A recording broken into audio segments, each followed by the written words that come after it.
Bismillahirrahmanirrahim. Today we are going to talk about the Propofol. ये intravenous agent में second topic है anaesthetics की, induction agent की. So this is non barbiturate intravenous anaesthetic agent. This is propofol. Propofol जो है वो pinhole derivative है और ये जो है वो 1980 में उन्होंने इंट्रोड्यूस किया हुआ था उस टाइम, और कमर्शियल जो है वो अवेलेबल था 1986 में. उसके बाद जो है फिर इन्होंने ग्रेट पॉपुलरिटी जो है वो अचीव की बिकॉज दो प्रॉपर्टीज़ की वजह से. एक तो ये था कि उसकी जो रिकवरी थी वो फेवरेबल थी, दूसरा भाई कि इसकी एंटी एमेटिक इफेक्ट थी. इन दो प्रॉपर्टी की वजह से जो प्रोफॉल कॉपी मशहूर हो गया था. Talking about the chemical structure, so 2,6 isopropyl phenol, phenol ring है इसमें, तो ये उसका केमिकल फार्मूला है. फिजिकल प्रॉपर्टी के बारे में बात करें तो ये जो है वो एक्सट्रीमली लिपिड सॉल्युबल है, सही, विच इज़ वेरी गुड. और ये जो है वो ऑलमोस्ट वाटर में जो है वो इनसॉल्युबल है.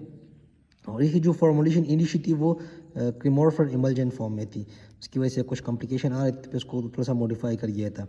हावेवर जो सेवरल अदर ड्रग्स है इस फॉर्मुलेशन में, उनके साथ जो है वो कुछ कॉम्प्लिकेशन जो है वो एसोसिएटेड थी, लाइक जो हिस्टामिन रिलीज़ है, सही है, और जो कि high incidence of anaphylactic reactions वो इन फार्मूलेशन के साथ थी. तो इस वजह से प्रोफॉल के साथ भी यही मसला था, तो उन्हें फिर मॉडिफाई किया इस ड्रग्स को, और उसमें जो है वो सोयाबीन ऑयल था which is use for the तकरीबन. उसके बाद 10% जो है वो ये सोयाबीन ऑयल उन्होंने ऐड की ताकि जो सोल्यूशन है उसको वो स्टेबलाइज करे. दूसरी बात ये कि ग्लाइसरोल उन्होंने ऐड की 2.25%, जो कि उस सोल्यूशन को जो है वो आइसोटोनिक बनाता है. दूसरी बात ये कि उन्होंने जो है वो डाइसोडियम एडोटर जो है वो ऐड किया 0.005%, जो कि एंटी माइक्रोबियल इफेक्ट जो है उसका है. फिर एक लेसेथिन या फॉस्फेटाइड जो है वो ऐड की है तकरीबन 1.2%, ताकि जो परमेबिलिटी है वो या उसकी स्टेबिलिटी है वो कंटिन्यू रहे. और उसके बाद जो है वो लास्ट पे 5 नंबर पे कुछ ऐड किया है, वो है सोडियम हाइड्रोक्साइड, तकरीबन 7.085% जो है वो, टू एडजस्ट जो है वो पीएच सोल्यूशन जो है वो मेंटेन रखे. तो उसके बाद जो है वो जो ड्रग्स है उसके क्वाइट एक्वस इमल्जेंट फॉर्म में जो है वो कन्वर्ट किया, जिसमें जो कि कंटेन करते हैं सोयाबीन ऑयल, और प्यूरिफाइड एक फॉस्फेटाइड जो है वो उसमें है. उसके बाद जो है आजकल जो अवेलेबल ड्रग्स है, जो अवेलेबल फार्मूलेशन उसकी वो तकरीबन 200 mg पर 20 ml जो है वो अवेलेबल है, मतलब 1% जो है वो अवेलेबल है. मतलब 1% ये कि उसके 1 mg में 10 mg पर ml से 1%. उसके बाद ये 50 ml सरेंज में भी जो है वो अवेलेबल था. 1% सोल्यूशन जो है वो मतलब 500 mg पर 50 ml वो भी अवेलेबल था. 2% अवेलेबल था 20 mg पर ml. उसके बाद जो है उन्होंने प्रीफिल्ड सरेंज 1% या 0.5% की वो भी अवेलेबल की थी, ताकि उसकी जो रिएक्शंस थी वो थोड़ी सी कम हो. बाद में ये कि उन्होंने 0.5% सोल्यूशन ऐड की है, 0.5% सोल्यूशन. तो वो क्या था कि उसकी वजह से जो रिएक्शंस थे या जो पेन ऑन इंजेक्शन था वो डिक्रीज़ कर जाता है, और ये स्पेसिफिकली बच्चों के लिए था. और प्रोफॉल जो है वो आजकल जो मोस्टली ज़्यादा यूज़ होते हैं वो आपके 1% है या 20 mg पर 20 ml ये अवेलेबल है. उसके बाद 2% है 20 mg पर ml, वो आपके 2% आते हैं. और जो प्रीफिल्ड सरेंज थे 50 ml का, वो आपके वो तकरीबन 1 to 2% अवेलेबल थे दोनों सोल्यूशन में. उसके बाद जो है वो फार्माकोलॉजी में ऑनसेट की बात करते हैं, तो जो सीनेस पे इफेक्ट है वो तकरीबन 20 से लेके 40 सेकंड्स के बीच में जो है वो एनेस्थीसिया प्रोवाइड कर रहा होता है. वो डिपेंड करता है आपके कार्डियक आउटपुट पे, आपके एज पे, सही है, आपके ब्लड की जो ट्रांसफ्यूजन है या ब्लड ब्रेन बैरियर है वो डिपेंड कम करते हैं कि जो ट्यूपेंटाल है कंपेयर टू प्रोफॉल, वो जो है प्रोफॉल की जो ऑनसेट है वो डिक्रीज़ है, बिकॉज वहाँ पे जो ब्लड ब्रेन बैरियर है वो इतना ज़्यादा क्रॉस नहीं करता कंपेयर टू ट्यूपेंटाल, वो थोड़ा सा रैपिड है. दूसरी बात ये कि जो आईलैश डिसअपेरेंस है वो यहाँ पे हम फॉलो नहीं करते, जिस तरह हमने बात की ट्यूपेंटाल में. यहाँ पे हम बात करते हैं वर्बल कॉन्टैक्ट, यहाँ पे लेकर उन्होंने जो आईलैश डिसअपेरेंस है वो यहाँ पे इफेक्टिव नहीं है, इस वजह हम उसको वर्बल कमांड के थ्रू जो है वो इंड्यूस करेंगे. उसके बाद ये कि जो अगर over doses of propofol with related side effect में result a clinical sign of loss of verbal contact is better end point, जो ईईजी पे हम बात करते हैं तो वहाँ पे जो वेव्स होते हैं उसकी एम्पलीट्यूड है वो इंक्रीज़ कर जाते हैं, बट जो फ्रीक्वेंसी है वो डिक्रीज़ कर जाते हैं। दूसरी बात है कि प्रोफॉल जो है वो एंटी एपिलेप्टिक समहाउ कंसिडर की जाती है, बट मेजॉरिटी जो ब्रिटेन है वो कहते हैं कि एपिलेप्टिक पेशेंट में आप जो है प्रोफॉल अवॉइड करें, बट जो अमेरिकन है वो कहते हैं कि आप प्रोफॉल जो है वो दे सकते हैं। मैंने एक ज़िंदगी में एक दफ़ा जो है वो केस देखा हुआ है कि प्रोफॉल की इंडक्शन के साथ जो है वो पेट्स आए हुए हो। सो ये जो है वो नॉर्मली आपके cerebral blood pressure, cerebral blood flow, metabolic rate, endocrine pressure को जो है वो क्या करते हैं वो डिक्रीज़ कर जाता है। रिकवरी में हम बात करते हैं तो recovery of consciousness is rapid और तकरीबन 10 मिनट्स के लिए आपकी ड्यूरेशन होती है वो होती है, उसके बाद फिर वो पेशेंट रिकॉल कर जाता है। कार्डियोवास्कुलर में ऐसे पेशेंट में जो है वो हाइपरटेंशन होता है बिकॉज वहाँ पे क्या होता है कि because of the vasodilation effect की वजह से और नेगेटिव एनोट्रोपिक की वजह से तकरीबन लार्ज अमाउंट पर जो है वो ये एनोट्रोपिक नेगेटिव एनोट्रोपिक इफेक्ट कर जाते हैं, बट अगर आपने डोज जो है वो ज़्यादा दिया हो। उसके बाद जो है जो जो प्रेशर रिस्पॉन्ड टू ट्रेकियल इंटूबेशन है वो ट्यूपेंटाल्स है वो बहुत ही बेस्ट है। तो इस वजह से जो प्रोफॉल में लेंजियोस्पाज्म और ब्रोंकोस्पाज्म की चांसेस जो है वो स्पेसिफिकली लेंजियोस्पाज्म की चांसेस जो है वो बहुत ही कम है, तो वो आपकी बेस्ट है।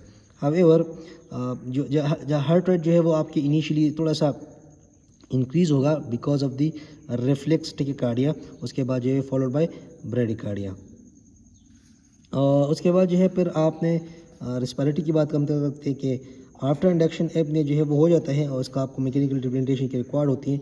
दूसरी बात ये है कि जो इन्फ्यूजन आप लगाते हैं तो ड्यूरिंग इन्फ्यूजन आपके टाइडल वॉल्यूम जो है वो डिक्रीज़ कर जाते हैं, but respiratory rate normal awake patient से जो है वो ज़्यादा कर जाते हैं और ये वेंटिलेटरी रिस्पॉन्स ड्राइव जो है वो डिक्रीज़ कर जाती है, तो आपको जो है वो मैकेनिकल वेंटिलेशन अवेलेबल होना चाहिए। इसके प्रोफाइल के जो है वो ब्रोंकियल मसल पे कुछ इफेक्ट नहीं है और ये और इसकी जो लेंजियोस्पाज्म है वो इतना कॉमन नहीं है, मतलब ये लेंजियल रिफ्लेक्स जो है वो डिमिनिश कर जाते हैं और it's a good option for the laryngospasm patient. दूसरी बात ये कि आप जो है वो जो सुप्रा एरोडिक डिवाइसेस हैं एसीडी जो इले में है वो आप जो है वो प्रोफॉल के साथ लगा सकते हैं। स्केलेटल मसल की बात करते हैं तो जो टोन है वो डिक्रीज़ कर जाती है, बट आपको जो है वो प्रॉपर मसल रिलैक्सेशन की ज़रूरत होती है। ऐसा नहीं है कि आपने प्रोफॉल दी और आप जो है वो एब्डोमिनल सर्जरी कंटिन्यू करें।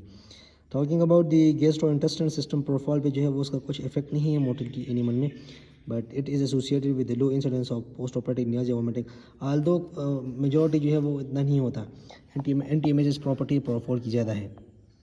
प्लेसेंटा एंड यूट्रस जो गायनेकोलॉजिकल प्रोसीजर है उसमें आप यूज़ कर सकते हैं। गायनेकोलॉजिकल प्रोसीजर मतलब जो कि नॉन ऑफ से रिलेटेड, जो बच्चा पेट में ना हो तो उसको उस टाइम जो है वो गायनेकोलॉजिकल जो फीमेल रिप्रोडक्टिव रिलेटेड जो जितनी प्रोसीजर्स हैं वो गायनेकोलॉजिकल में आते हैं, और जब पेट जो है वो प्रेगनेंसी में हो तो फिर वो ऑप्स की बात आ जाती है।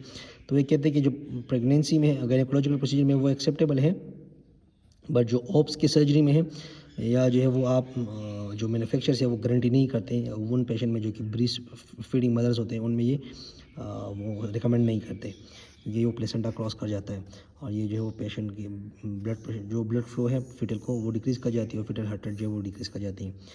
जो हेपेटोरेनियल इफेक्ट है वो इतना इम्पेयर्ड नहीं हुआ था आफ्टर प्रोफॉल, बट उसके बाद ये जो लिवर फंक्शन टेस्ट हम करते हैं उस तकरीबन 24 आवर के लिए तो उसकी रीअरेंजमेंट नहीं होती। दूसरी बात है कि जो हेपेटिक ब्लड फ्लो है वो डिक्रीज़ कर जाती है बिकॉज वहाँ पे क्या होता है कि कार्डिक आउटपुट जो है वो डिक्रीज़ कर जाती है और आर्टरी प्रेशर जो है वो डिक्रीज़ कर जाता है। एंडोक्राइन जो है वो जो plasma concentration of the cortisol जो है वो डिक्रीज़ कर जाती है आफ्टर एडमिनिस्ट्रेशन ऑफ प्रोफॉल, बट उसकी नॉर्मल रिस्पांस जो है वो कर जाते हैं फिर सेंथन को जब आप इंड्यूस करते हैं। फार्माकोकाइनेटिक में जो है वो आपके इन कॉमन जो है वो क्या है IV anesthetic profile is distributed rapidly and concentration decline exponentially, clearance of the drugs from the plasma is greater than would be expected if the drug was metabolized only in liver। But यहाँ पे क्या है कि ये ऐसी जगह भी है जो कि एक्स्ट्रा हेपेटिक साइड्स है जो कि मेटाबॉलिज्म वहाँ पे एग्जिस्ट कर जाती है। किडनी पे जो है वो ओनली इसका जो मेटाबोलाइट है वो ग्लूकोनाइड जो है वो सिक्रेट होता है ऐसे पेशेंट में, नॉर्मल पेशेंट में तकरीबन जो है ओनली 0.3% ऑफ द प्रोफाइल जो है वो सिक्रेट कर जाती है अनचेंज्ड, बाकी वो सारा मेटाबोलाइज होता है। जो टाइम एलिमिनेशन हाफ लाइफ है वो तकरीबन 3 से लेके 4.8 आवर्स है और उसकी जो इफेक्टिव हाफ लाइफ है वो लेके 1 घंटे तक है। सही, बाकी जो ड्यूरेशन है वो तकरीबन 10 मिनट्स तक है।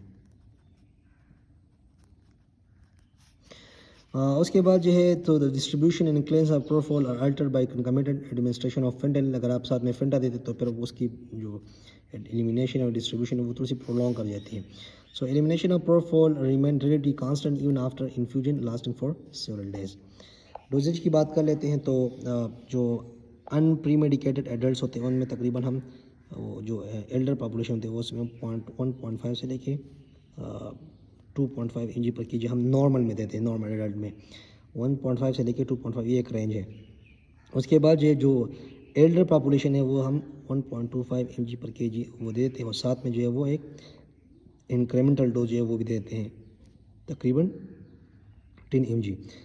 बच्चों में जो है वो 3 से लेके 3.5 mg पर केजी है वो देते हैं, क्योंकि बच्चों में कार्डिक आउटपुट जो बेसिक मेटाबॉलिक रेट है वो इंक्रीज कर जाती है और फ्लूइड बॉडी सरफेस जो इंडेक्स है वो ज़्यादा है तो उससे हम डोज ज़्यादा देते हैं। दूसरी बात ये कि the drug is not recommended for use in children less than 1 month of the as.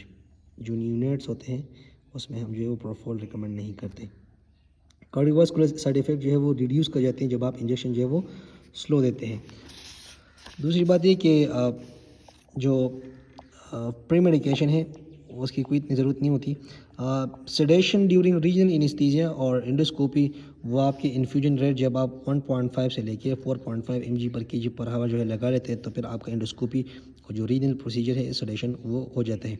पर जो इन्फ्यूजन रेट है अप टू हाई आप जो है वो 15 mg पर केजी पर हावर से आपने ज़्यादा नहीं देना, ये हाईएस्ट पे है। दूसरी बात ये कि जो साथ में ऑक्सीजन और नाइट्रस ऑक्साइड सप्लीमेंटेशन जो है आप दे सकते हैं। जो मीन है जो एवरेज इन्फ्यूजन रेट है वो तकरीबन 2 mg पर केजी पर हावर है। इन कंजक्शन विद मॉर्फिन आपने जो है वो साथ में 2 mg पर केजी पर हावर जो है वो नॉट पर केजी पर हावर बट 2 mg पर हावर जो है वो आपने sedation for the ICU patients के लिए देने रहते हैं। Adverse effects of the propofol cardiovascular depression जो है वो खास कर होते हैं। इसकी जो है सेवियर हाइपोटेंशन होती है उन पेशेंट में जिनमें हाइपोवॉल्यूमिया होती है या अनट्रीटेड हाइपरटेंसिव पेशेंट में। ऐसे पेशेंट जो है वो because of the vasodilation and negative inotropy की वजह से कार्डियोवास्कुलर डिप्रेशन जो है वो बहुत ही ज़्यादा है। कार्डियोवास्कुलर डिप्रेशन जो है वो मॉडस्ट होता है अगर आप ड्रग जो है वो स्लोली या इन्फ्यूजन फॉर्म में दे देते हैं। रेस्पिरेटरी डिप्रेशन वो भी एपनिया काज कर रहा होता है और आपको जो है मैकेनिकल वेंटिलेशन जो है वो रिक्वायर्ड होती है। So apnoea is more common and of longer duration than barbiturates जो है वो बारबिटूरेट से आपने थोड़ा सा ज़्यादा वो एपनी कर जाते हैं और ये वेंटिलेटरी ड्राइव जो है वो डिक्रीज कर जाती है। जो एक्साइटेटरी फिनोमेना है these are more frequent on induction with thiopental but less than with methoxytin. So maybe have been occasionally report of conversion and myoclonic duration, but ये ब्रिटेन कहते हैं, जो अमेरिकन रहते हैं वो कहते हैं कि ये प्रोफॉल के साथ ऐसा कुछ वो नहीं है एक्साइटेटरी फिनोमेना ड्यूरिंग इंडक्शन। हाँ, एक जो एडवर्स इफेक्ट है वो मेजॉरिटी थियोपेंटाल में नहीं है और प्रोफॉल में है वो पेन ऑन इंजेक्शन है। अब तकरीबन 40% द पेशेंट उसको जो है वो ये होता है और ये रिड्यूस कर सकते हैं। ऐसा नहीं कि ये इसकी कोई इलाज नहीं है, ये आप रिड्यूस कर सकते हैं। आप स्लो डोज में देंगे, स्मॉल डोज में देंगे और आप स्लोली इन्फ्यूज़ करेंगे और साथ में जो है वो आप 1 to 2 ml जो है वो आप 1% लाइडोकेन इसके साथ ऐड करें तो तभी जो है वो पेन इंजेक्शन जो है वो डिक्रीज़ कर जाते हैं। दूसरी पे जो प्रिपरेशन आप यूज़ कर रहे हैं, जो प्रोफॉल एमल्जन है of medium chain triglyceride and सोया, जिसको आप प्रोफॉल लिप्यूर कहते हैं, जो आजकल अवेलेबल हैं, तो उसकी वजह से पेन ऑन इंजेक्शन जो बहुत ही कम हो गया है। जो मीडियम चेन ट्राइग्लिसराइड है soya cause a slower incidence of pain and less severe in those who still experience it than other formulation which are long chain triglyceride. जो लॉन्ग चेन ट्राइग्लिसराइड है उसमें ज़्यादा थी और जो स्मॉल जो medium थी उसमें वो कम हो गई, जो इसमें आपकी प्रोफॉल लिप्यूर है। और उसकी को जो है वो फिर प्रोफॉल जो मीडियम चेन है प्यूरो में फिर आपकी लाइडोकेन की कोई ज़रूरत नहीं होती। अच्छा, प्रोफॉल 0.05% जो है वो पेन जो है वो बहुत ही कम काज करता है देन हाई कंसनट्रेशन जो 1% है 2% है। दूसरी बात है कि accidental extravasation of intraarterial injection और propofol does not appear the rest of the adverse effect, जो कि हमने थियोपेंटाल में बात की। एलर्जिक रिएक्शन जो है वो सम हाउ कुछ हो सकते हैं, एनाफिलेक्टिक रिएक्शन जो है वो हो सकते हैं जो कि कॉमन है प्रोफॉल में और जो कि थियोपेंटाल में कॉमन नहीं थे। अच्छा, इंडिकेशन है, इंडिकेशन आप जो है वो पढ़ते हैं अभी नेक्स्ट लेक्चर में।